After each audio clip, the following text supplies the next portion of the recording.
Good afternoon, Mr. Mathale. Afternoon, Honorable. So, as I said this morning, we do know each other, Yes. and it's probably best we don't go there. You know, there's a saying in English that you slide like a hot knife through butter. And that's what you are doing today. You're sliding like a hot knife through butter. You saw nothing, you heard nothing, you did nothing. And you know nothing. So I'm wondering what it is that you came to do here today, and how you think that approach of I saw nothing, I said nothing, I did nothing, I heard nothing, I know nothing, is helpful, because it's not. Could you just tell me how you think it's helpful, please? I thought, thank you, Honorable, thank you, Chair. I thought I responded to the questions that I have been asked to the best of my ability, and I didn't say I saw nothing. I said nothing, because I didn't say so. I spoke to what I saw, and I'm speaking to what I know. If there is a specific issue that the Minister the Honorable want me to talk to, if she can assist me with a question that can be helpful in that regard, I will be happy to respond. You, like General 𝐬𝐮𝐬𝐫𝐿𝐻, are very good at this. You look very polished, you present very well, you're very eloquent. And so, you know, you look like, forgive me, the average accomplished deputy minister in a government. And you do that very well. Thank you for the compliments, but I was not aware about that. No, I mean it, I really do. The difficulty is this, Mr. Mathale, is that you've been a deputy minister for a long time. This isn't the first time, is it? Yeah, correct. Yeah. And you have a long political career. You've been the premier of a province, granted a province that you drove into the ground, but which is incorrect. Bankrupted it, but nevertheless. Which is incorrect. Yes, well, that's not what we're here to debate today, unfortunately. But it's factually incorrect, Honorable. You can check the record of National Treasury that there was no such. Yes, as I said, that's not the question. So the question is coming. It's not the question, I agree, but it's factually incorrect. So you've said. I have never responded to the issues and the media statement around the Limpopo issue of being brought under Section 100. And not because I agreed with what was said, because I thought it's the right thing to do. And I can't, Chair, through you, allow a narrative here that misrepresents facts, because you have disagreed with me, and that's fine. The reasoning behind Section 100, why it was implemented, and the issues that were put on the table were incorrect. And Mr. National Mathale, Treasury itself... Mr. Mathale, I'm asking the questions, not you. Honorable Deputy Minister. I am asking the questions, not you. Honorable Breytenbach, let me remind the two of you. Honorable Deputy Minister, all the witnesses that appear before us, they come to us as the guests that we have invited. And Honorable Breytenbach, having invited the guests here, we have a duty to hospitality. Indeed, quite frankly. So he's answered what was not a question, and I'd like to move on. And I'm not going to allow him to use up my 30 minutes by rambling on this issue. And that's just how it is. May you please proceed and ask your question? Yes, well, I will, if the guest will, you know, keep quiet for long enough for me to ask a question. Mr. Mathale, you mentioned when you were talking to, I think it was Honorable Nomvalo, although it might have been Honorable Skosana. See, they've both lost interest and left. That we're here today because of a memo that was sent. Or are you referring to the directive of the minister to General Masemola? Yes. And you said if it had not been for that memo, we would not have been here. Yes. So do I understand you correctly that your view is that the reason we are here today is because Minister 𝐬𝐮𝐬𝐜𝐫𝐢 wrote a directive closing down the political killings task team with what he said was immediate effect? Yes. And we're not here to address the systemic ills that have beset the South African Police Service for years, for more than a decade. That's not what we're here for. We're here to address the memo. Is that honestly what you think? No, the memo is a spark that ignited, and as a consequence of which Parliament must establish facts on the issues that General Mkhwanazi has raised. So you are not here necessarily to discuss the letter. That's why you are asking questions beyond the letter itself. So Mr. Mathale, then, can you tell me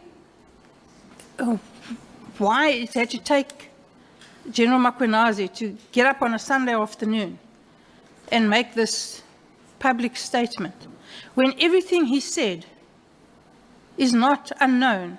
It's nothing new. He didn't think of it on Sunday morning and get up and say it. These are problems that have been there for years and years and years and have been left unaddressed by one administration after the next. Why was it necessary for there to be a spark? Why was this never addressed? Have you any idea? The problems, through your chair, that have to deal with the transformation program of the country and the issues related to that are complex, and dealing with them, it is going to take a while. It took us a while to arrive at 1994. And to create a perfect system from where we are going forward is not going to be an easy process. And I think this explains why we are here. And it doesn't mean that as we gather here to look at the challenges and how best to deal with them, when we rise out of this process, we will have a watertight process of policing in the Republic. We will experience difficulties from time to time. The magnitude won't be the same, because I believe this opportunity that has presented itself will allow us to be surgical in dealing with this problem. And when we reset, we will be resetting SAPS in an environment that will make it to perform much better, more efficiently, more effectively going forward. And I am convinced that we will definitely build a formidable institution out of what we are faced with today, because we are going to draw from the wisdom of all men and women who are gathered here as part of the ad hoc, and those that are appearing before you in my form, and others who are providing policing work out there who are not necessarily part of this, but they are going to be impacted on the work that we are doing here and in the commission, the Madlanga Commission. Thank you. Has the acting minister, well, let me start with this. You said you don't know why you have an acting minister when you have two deputies. I say I don't know why. Yes. No. What did you say? No, I said we have an acting minister now because the minister is on leave. Yes. Because the president wanted him to be on leave so that we deal with what we are dealing with here. That's what I said. Oh, okay. So don't you think one of the deputies could have acted in that position? Well,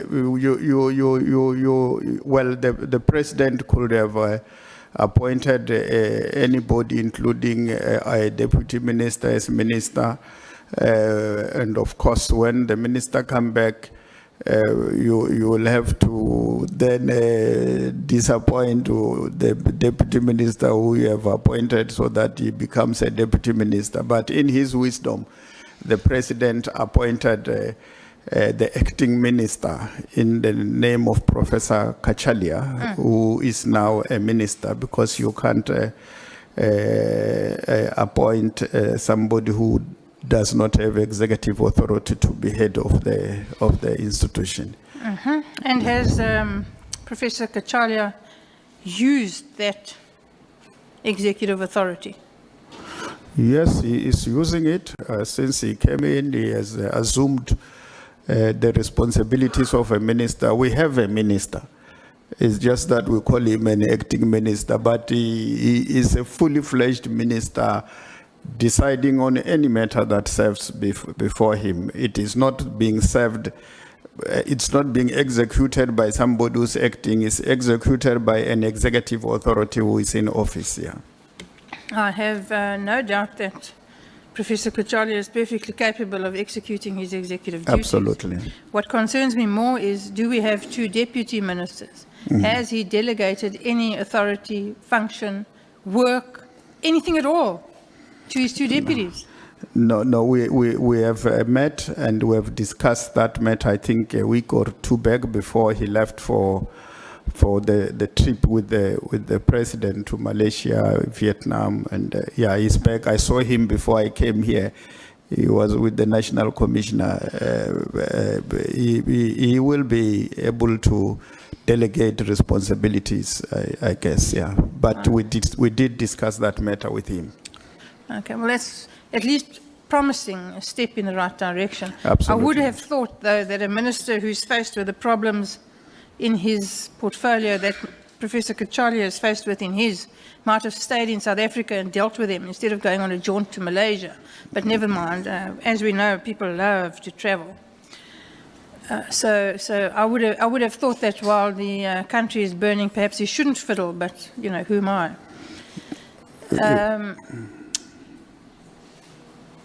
So tell me what it is, Mr. Mathale, that you do every day when you go to work. Just a brief synopsis of what your day looks like, bearing in mind that nothing has been delegated to you.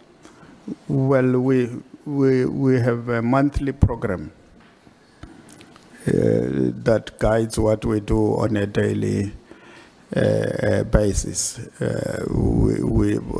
For next month already, I have a draft program.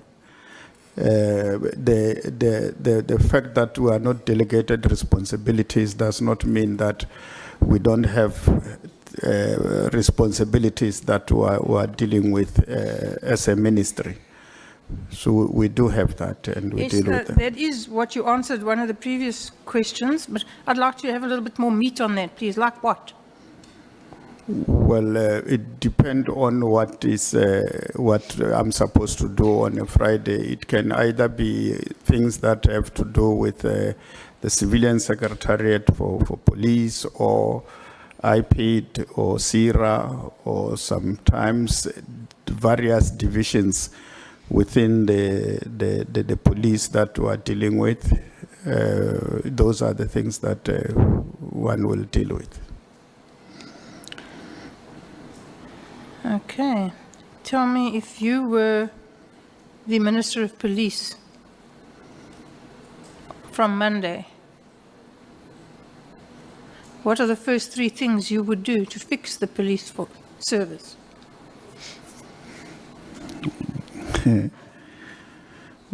Yeah, unfortunately, I'm not. You've already told us you have all this optimism and you know it can be fixed. And so Yeah, you must have I ideas. do. I do believe it can be fixed, Well, definitely. then you must have ideas. Share them with us. Well, stabilizing the police and ensuring that we have a team that is operational, that work together. That will be my priority. But I've never thought about along those lines because I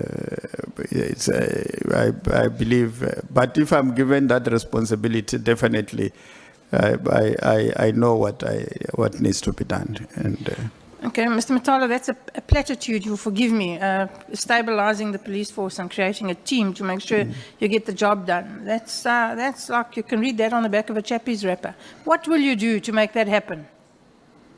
How will you do that? Tell me. Well, the first thing to do is to interact with the National Commissioner and his deputies, and the various divisions that are there, and the provincial commissioners, the Director General for the Civilian Secretariat, and the Executive Director of IPIT, because this is a team, though they do different things, but they are supposed to work together in a manner that they all understand their different roles, but how interdependent the three institutions are, because even when they were constituted as a department that are independent but that are interdependent at the same time. What would be the first thing that you would do to rid the South African Police Service of corruption? One of the things that needs to be done is your lifestyle audit of all senior members and ensure that everybody adheres to what have been put in place as the rules that must be adhered to, be it in supply chain, in human resource management, and in the main, there must be consequences for any wrongdoing. And it should be done through a fair and transparent process, but consequences must be there. So you're talking about accountability? Absolutely.